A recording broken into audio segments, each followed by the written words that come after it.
D'abord, cette bonne nouvelle, le gouvernement pourrait très prochainement mettre en place un mécanisme de transfert monétaire pour aider les ménages les plus vulnérables et touchés par la mesure de confinement. Les pays et les structures internationales partenaires de la RDC souhaitent financer ce projet. Ils l'ont dit au sorti de la rencontre avec le chef de l'État, Félix Antoine Tshisekedi Tshilombo. Patrick Michel Moukoui nous en parle dans ce reportage.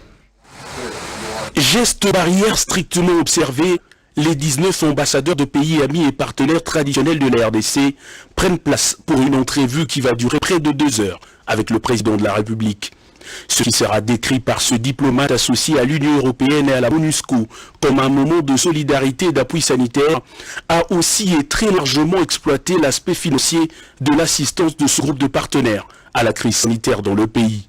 Aux 47 millions de dollars américains disponibilisés par la Banque mondiale pour appuyer la riposte, s'ajoutent désormais les 362 millions de dollars financement urgent du FMI, destiné à atténuer les effets du ralentissement de l'économie mondiale et de la demande des minéraux produits en RDC sur les finances publiques et revenus fiscaux. Il y a aussi cette initiative très importante du G20, du FMI et de la Banque mondiale qui est de mettre en place un moratoire sur le service de la dette des pays du G20, sur le service de la dette du FMI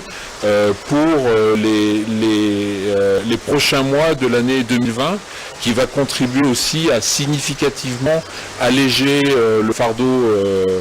du remboursement de la dette et auquel la RDC a le droit. Félix Antoine Tshisekedi Tshilombo et ses hôtes ont également partagé des idées sur leurs préoccupations communes, le choc de pauvreté qui touche les populations pendant cette période cruciale. Nous sommes également collectivement en train de réfléchir à la possibilité d'aider le gouvernement à financer ce qu'on appelle des filets sociaux, c'est-à-dire des transferts monétaires pour les ménages les plus vulnérables, notamment ceux qui habitent dans les grandes villes comme Kinshasa et qui sont impactés par les mesures de confinement, par l'augmentation du prix de certaines denrées agricoles et plus généralement par le ralentissement de l'activité économique. Le Premier ministre et quelques membres de son gouvernement, comme le gouverneur de la Banque centrale, ont également pris part à cette rencontre. Ils seront chargés chacun selon ses prérogatives d'exécution des options levées.